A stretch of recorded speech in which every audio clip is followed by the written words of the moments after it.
Welcome to the Sonya Dungee podcast, episode number 181, everyone. And that is tonight's topic will be grief versus depression. And in that, we are going to get started. I want to tell everybody great evening, and great evening once again. I am so excited to be able to present this evening with all of you. Do me a favor and in the chat, please let me know what geographic area in which you are joining in from.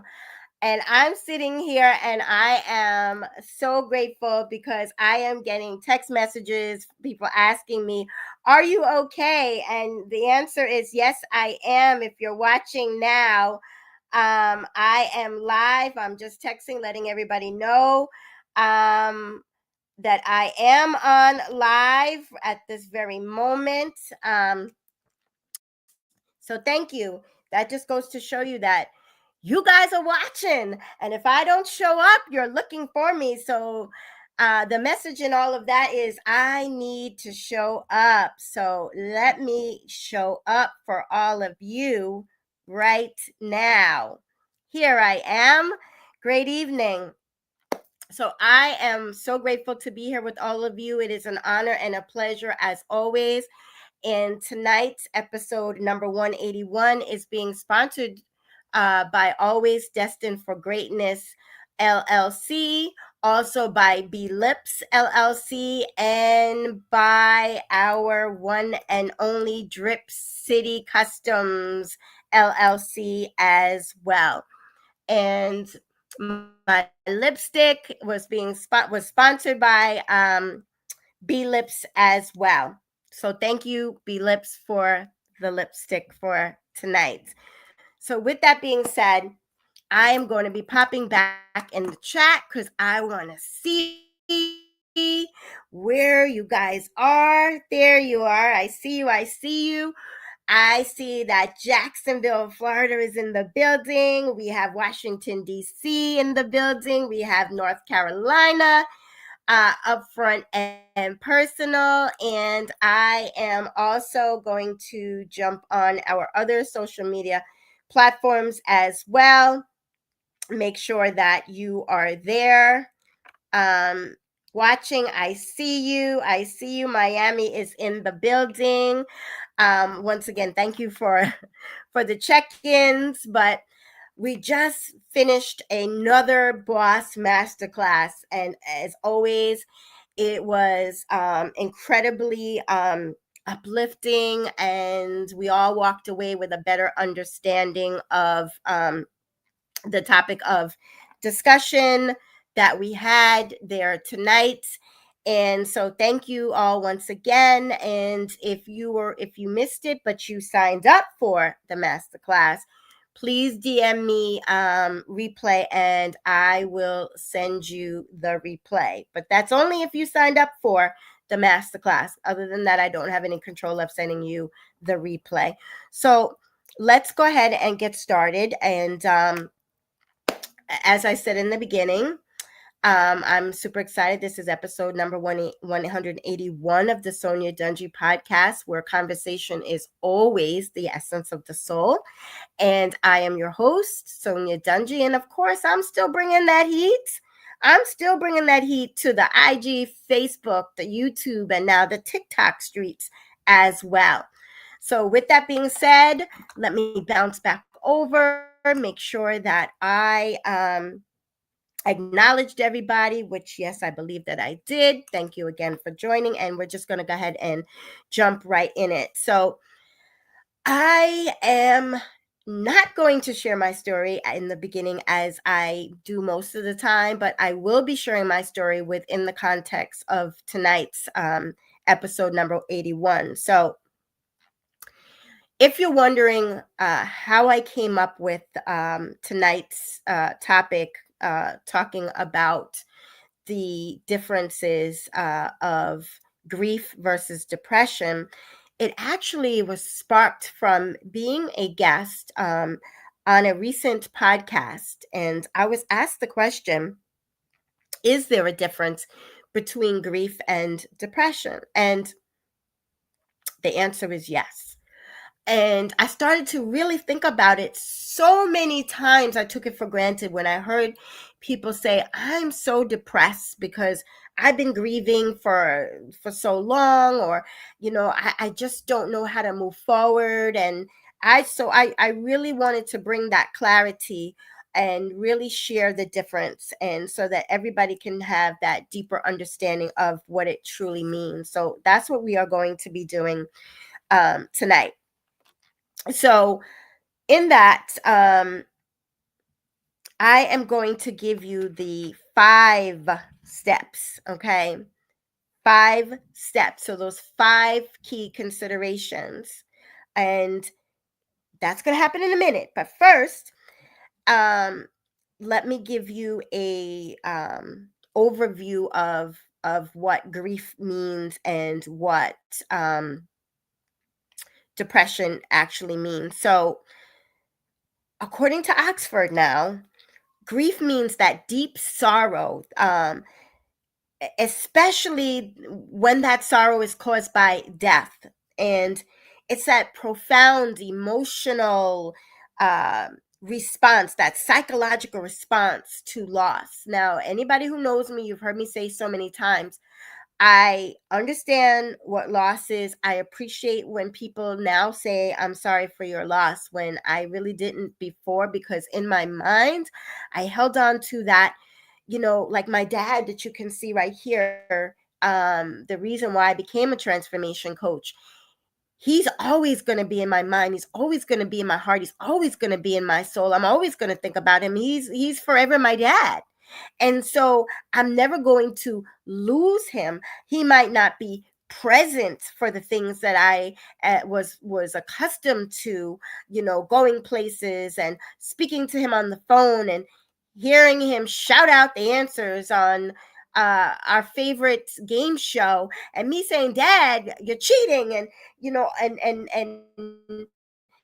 him being my date to go to his favorite restaurant, and him being my shopping partner, and me just being able to sit down and have those father daughter talks, because with my dad, he was my confidant, and I could talk to him about anything and everything, whether it be about sex, about money, about relationship, whatever it was. I could have that conversation with my father because I knew he would be non-judgmental, and he would always be truthful and honest with me. And I appreciated that, and I'm so grateful, because not everybody can say they can speak to their parents and have that deep-rooted conversation and not feel kind of awkward about it. So in that, to say, grief can also accompany any event that disrupts or challenges our sense of what we know to be normal. Okay. Um, and in that, there's 5 stages of the grief. All right. And then that's when we're going to get the better understanding of everything as we move forward. So the first stage is the denial. Okay. That's rejecting the truth of someone's passing on.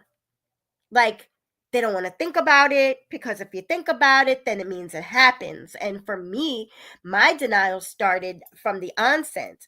My denial started when 48 hours before, when I was sitting at my dad's doctor's appointment with this medical person that I've never saw before, and asking the question, can I be frank with you, and never knowing what in a million years was to come after.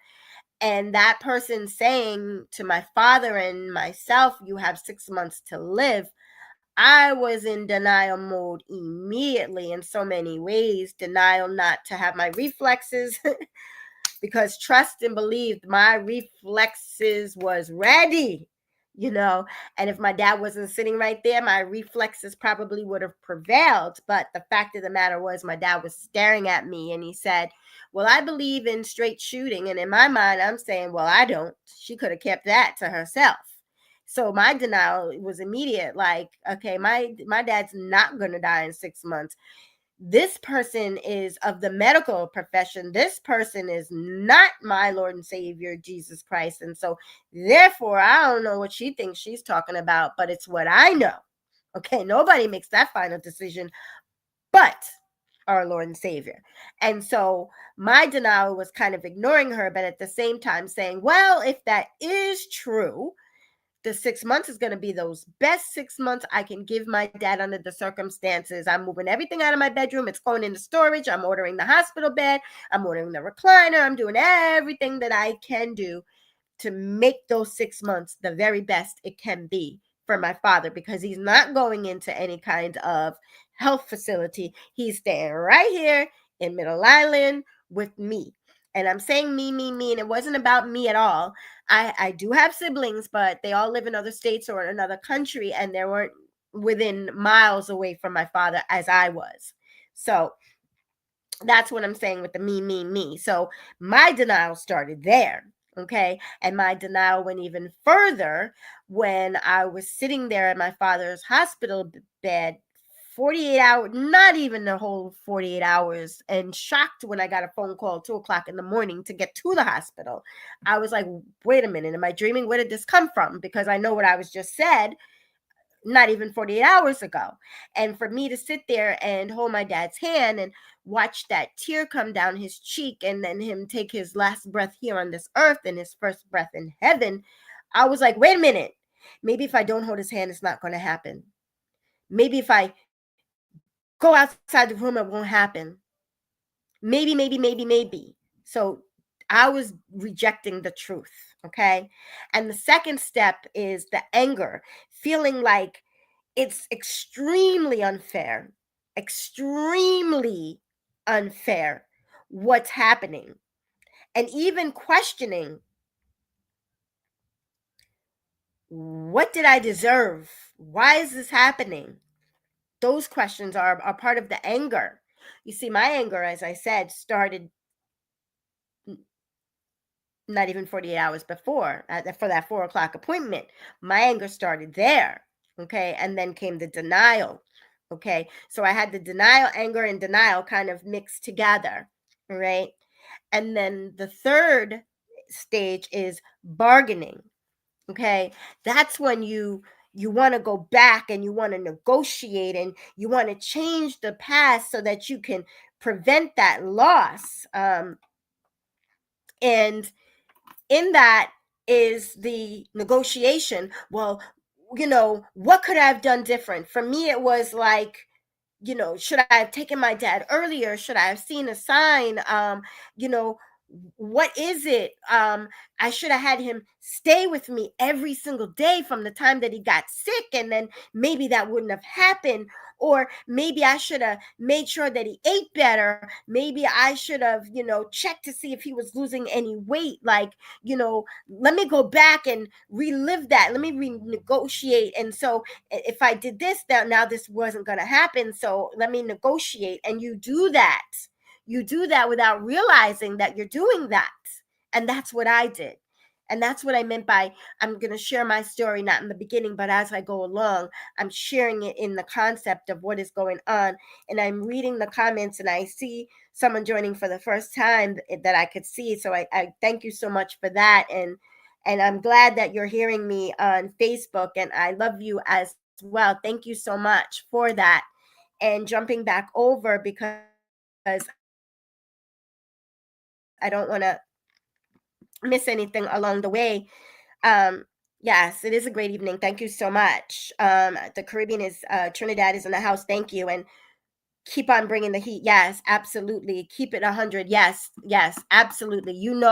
If you guys know me by now, when it comes to this podcast and when it comes about laying out my truth and sharing my story, no matter the depths of it, no matter the hurt, no matter the pain, no matter of having to go back and relive it again, I'm doing it for a purpose, because that is a part of my story, and that is a part of who I am, and that is how I was able to transform. And if I can, in me sharing my truth and in my story, alleviate someone else from going through the same grief and being stuck in it for as long as I did, well, then all of this is worth it. And if there's somebody that is going through grief, about to go through grief, going through grief, or just went through grief, or has gone through grief and is stuck in grief, I am that living testimony that it's okay not to be okay. It's okay to admit that you're not okay. But what it's not okay is if you allow yourself to become stuck in it too long, because that's when all the other issues occur that we will be talking about tonight as well. Okay. And in that is the fourth step. Okay. And that is that depression. Now, we haven't even gotten to the five keys. We're still at the four steps. All right. And the fourth is that depression. And that's the mental disorder. Okay, that's the grief, and now there's the depression. And in the depression is that mental disorder that causes that persistence and in the sadness and in that lack of interest, and it affects how you feel and how you think and how you behave. That's the depression in it. Okay, and that can lead to both that emotional and the physical problems, that makes that day-to-day routine very difficult to carry on. All right, and in that is the potential thoughts of suicide. And in that, some of the symptoms of the depression is that feeling of the sadness and the fatigue that comes alongside of it, and changes in your sleep patterns, and your appetite changes, and issues with the inability to focus. And in that is the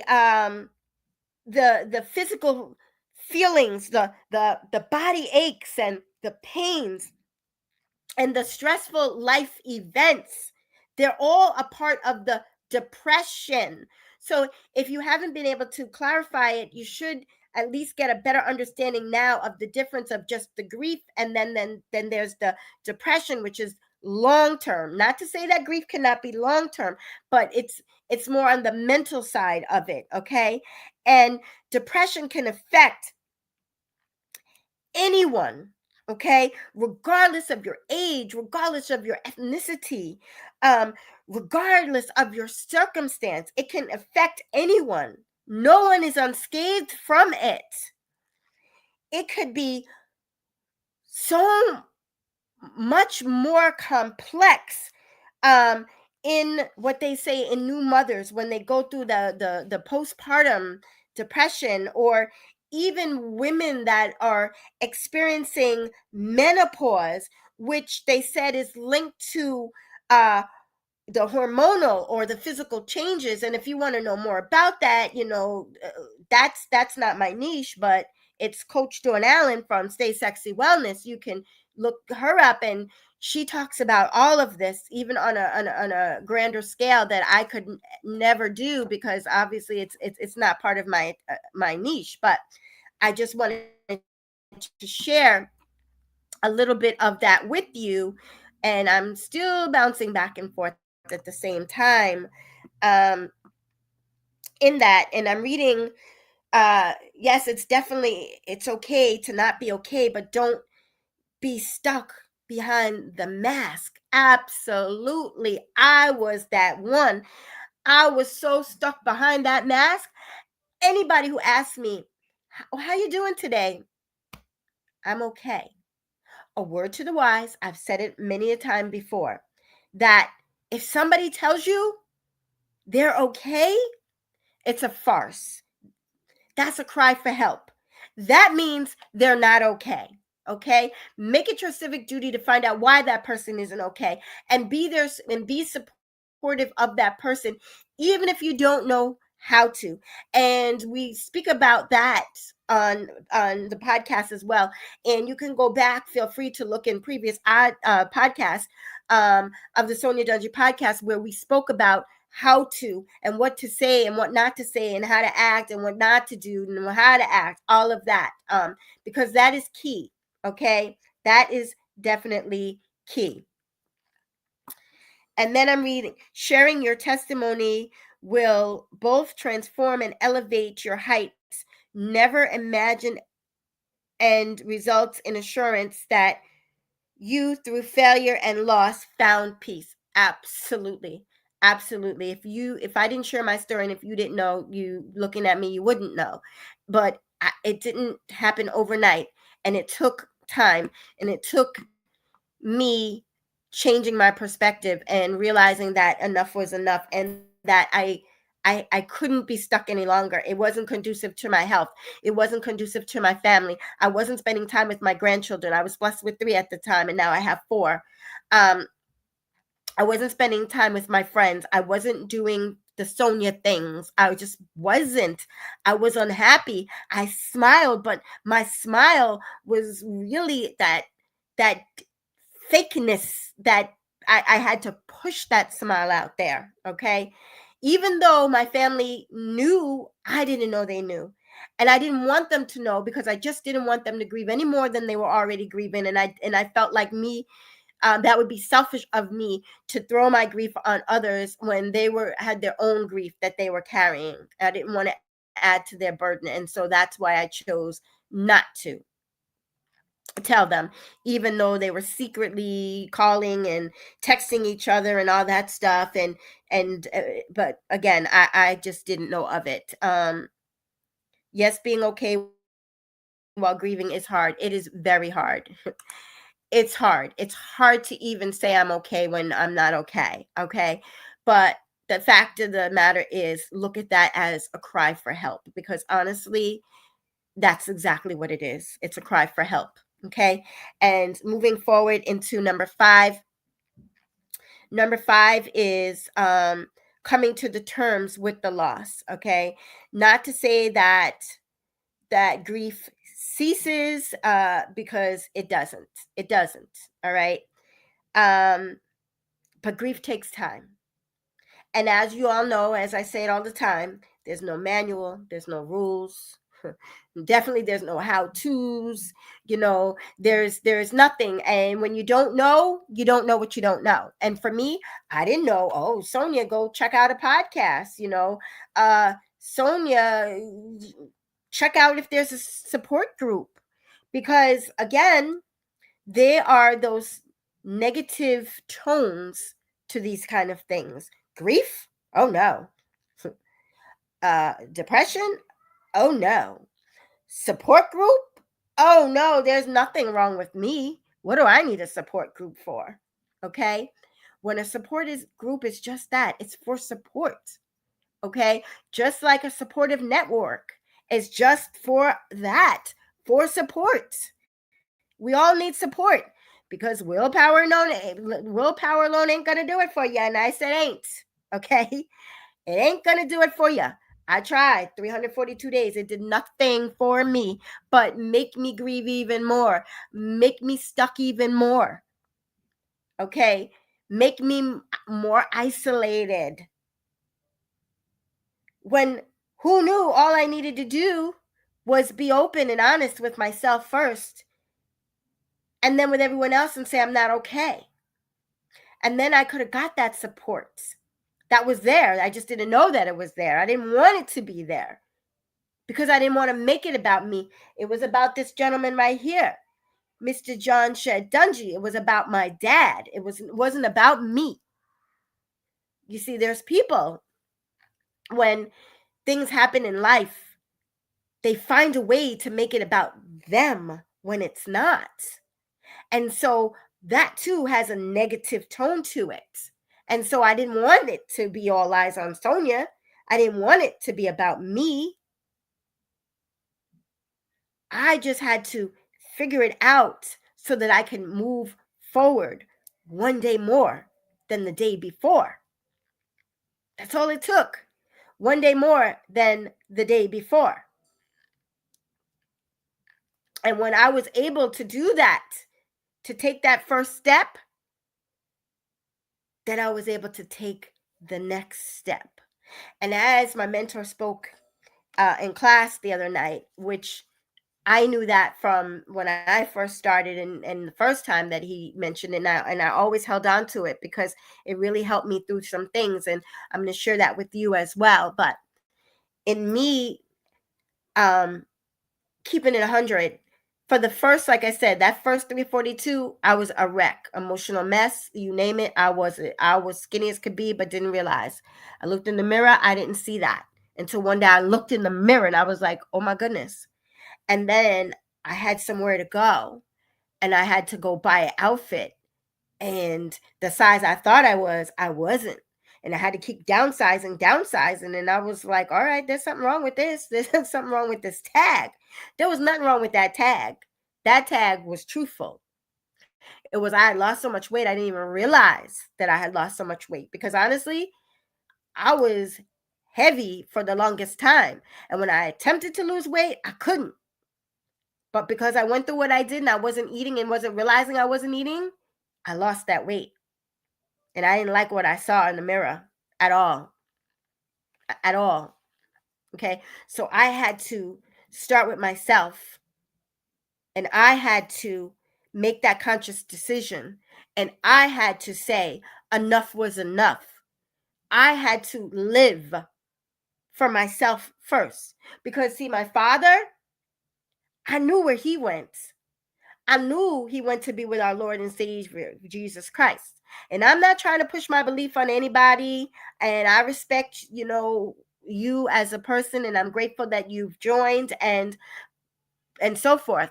But I, as a believer, I, as a child of God, I as a daughter of the Almighty, I, as a faithful servant, can't just suppress and not talk about it. Okay. I have to talk the talk to be able to walk the walk. So in that, when I got it together, okay, and realized that I did not die, I'm still here for a purpose. There's more life ahead of me than there is behind me. God had a plan for me. I just had to Proverbs 3:5-6 it. Trust in the Lord with all my heart and lean not on my own understanding. That in all my ways acknowledge him so that he can direct my path. I had to open up my heart.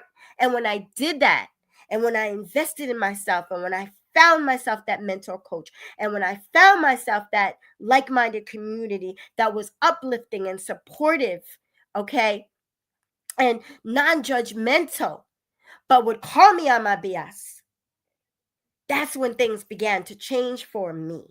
Okay. That's when things began to change for me. And I'm a forever student. Okay. And sometimes I get backlash for it, but it's okay because not everybody understands. Okay. But I'm a forever student. I'm a transformation coach. And as a transformation coach, I get to help those that are stuck, just like I was in grief, with that no direction, no end in sight, and suffering. I get to be that voice for the voiceless. I get to help those just like me. I get to help them move forward. Okay. They want to move forward. They just don't know how. Just like I was ready to move forward, but I get to help them so that they can have an attitude of expectation of excellence, so that they can achieve their economic independence, so that they can transform, and so that they can learn how to walk fully in their God-given purpose, and hopefully emulate as a coach or as a mentor, as whatever they want to do in life, and so that they can achieve those goals that they wanted to, that they put on the back burner because their loved one went to be with the Lord. Or grief isn't always about just someone that went to be with the Lord, because, or that they've gone through divorce, or they've had something traumatic happen in their life, and they just need help in moving forward. They just need help in moving forward. They want to, they're just ready, but they just don't know how. And again, I'm not saying you'll never grieve again, because as we know, we're not here to stay. We all will die one day. But while we are here on this earth, it's our civic duty to be the best version of ourselves and find out what our true calling and what our purpose is, and answer those voices that we were called to serve. And I see we have someone else joining for the first time, or the first time in a long time, and I want to welcome you there on Facebook. And I know that you shared a little bit of your story, and I want to say God bless you, and I hope that what I'm saying to you is able to resonate with you 100%. And I pray that you're able to take what you've learned today to help you in your quest to be able to move forward. And going back here, I'm seeing acceptance, and I'm reading the thank yous and the famous I'm okay and the what ifs. Absolutely, absolutely, we all do it. It's now taking what we've learned to be able to move forward. That's all it is moving forward. And when somebody reaches out and tells me that they've been stuck in grief for over 30 years, I cannot tell you what that does to my heart. I can't even imagine that. See, I think about my dad every day. I think about my mama every day. I think about my mother every day. You see, and my mother went to be with the Lord on June 24th of 2023. So it's been over 2 years now. But because of the grief that I went through with my dad, and because of the tools that I learned, and because I was able to invest in myself, I was able to handle it differently, so that I was able to help my brother handle his grief, and reminding him it's okay to grieve, because his dad went to be with the Lord shortly after my dad went to be with the Lord. You see, we have the same mother, different fathers. So because of that, I was able to be there and be that support for him, and knowing what it is that it feels like, but not saying I know exactly what his grief feels like, because everybody grieves different and feels different. So for someone to say, I know what it feels like, um there's some equivalencies there. There's some parallels there. But if you're not walking that individual's specific shoes, you can't say specifically you know exactly how they feel, because we don't. We don't. And we can't take that for granted. We just have to be supportive. We have to be there. We have to let them know, I'm there for you. I'm a phone call away. I'm a text message away. Call them up and say, hey, I just made dinner. Is it okay if I come and drop it to you? I just want to know that you're eating something. Or how about taking a drive? Let's go for a cup of coffee. I might not know what to say. I might not be able to know exactly the grief feelings that you're feeling, but I want you to know I am there for you. And let me tell you, that means everything. It means everything to someone when they're going through some grief. For me, one of my friends called me on the phone one night, and I'll never forget it. And she just talked, and so much poured out of me just from that conversation, just by that phone call, just by her saying, I'm here for you, Sonya. And that was one of many phone calls that I got, of many phone calls. But in the beginning, to be honest, I didn't want to talk on the phone. I didn't feel like talking to anybody. I just wanted to isolate and be by myself. But the more I opened up and I started receiving phone calls, is the better I started to feel. And I didn't feel like I was a burden by sharing in my grief. So never feel that you are a burden.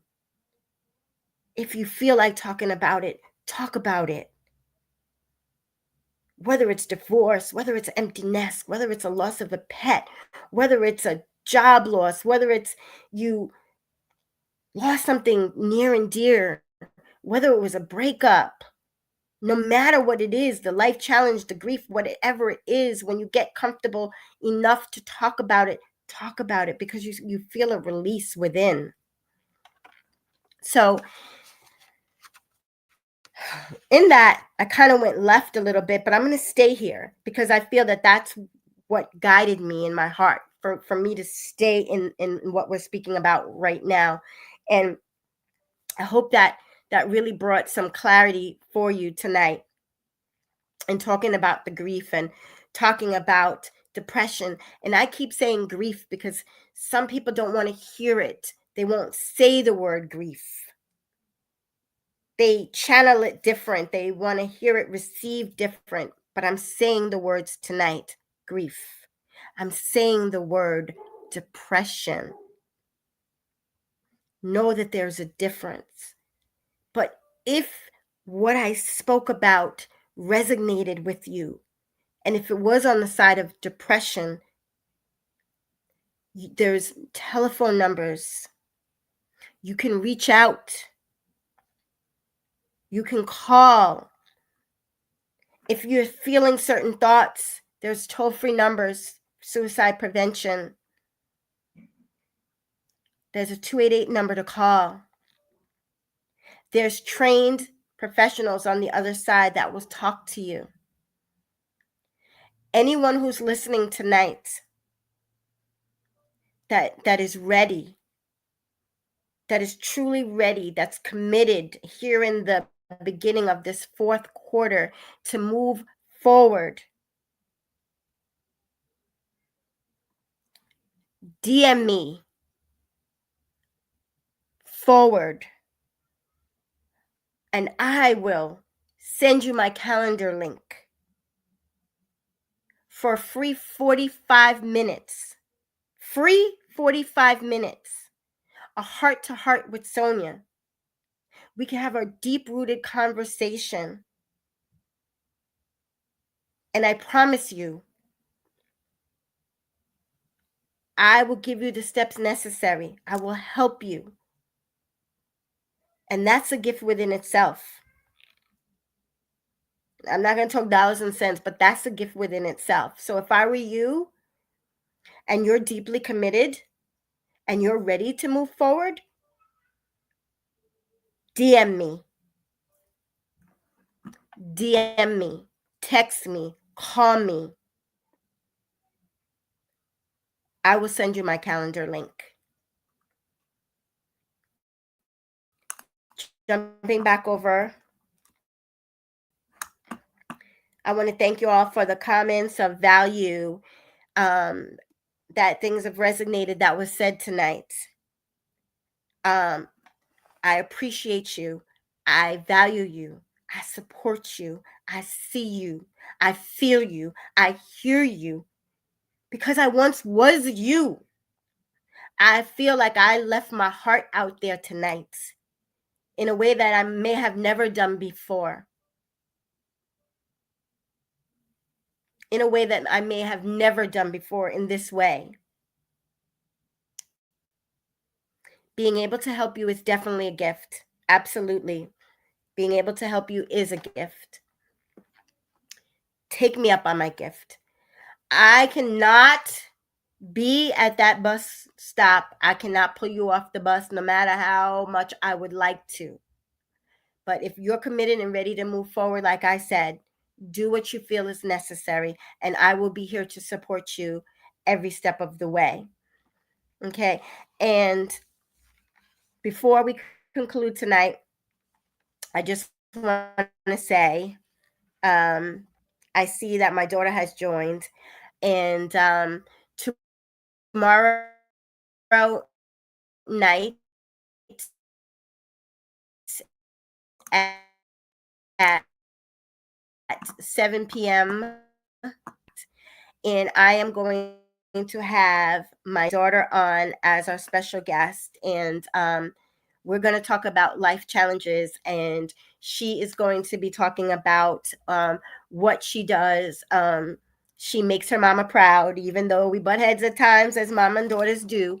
I'm so proud of her and her accomplishments and what she does as a coach in her niche with her girls that she coaches, as well as this podcast that she will be starting on this coming Tuesday. And that's all I'm going to tell you about that. I'm going to let her talk to you about the rest. So it will be tomorrow night, which is Thursday at 7 p.m. Eastern Standard Time. With that being said, I don't want to take up any more of your time. But I want to thank you all for joining. And as always, be safe, stay well. God bless you all. Watch out for the next Boss Masterclass, which will be held on Wednesday, November the 6th at between 6:30 and 7. I haven't decided how long I'm going to have this one for, but it'll either be 6:30 or 7 p.m. I'm reading. Thank you, Sonya. You did share your heart tonight like never before. Thank you so much. Thank you so much. That means everything to me. I didn't want to do this. I'm not going to do this. We're not going to do this. Okay. So again, hope to see you soon. I hope to see you tomorrow night at 7 p.m. as we welcome Miss Brittany Mack and we hear her talk about her upcoming podcast. Also, Big Sis is coming on at 9 p.m. Stay Sexy Wellness on Instagram, Facebook, and YouTube. Make sure you join and support her. I can't wait to hear what she'll be talking about next. Until tomorrow night, 7 o'clock. Bye for now.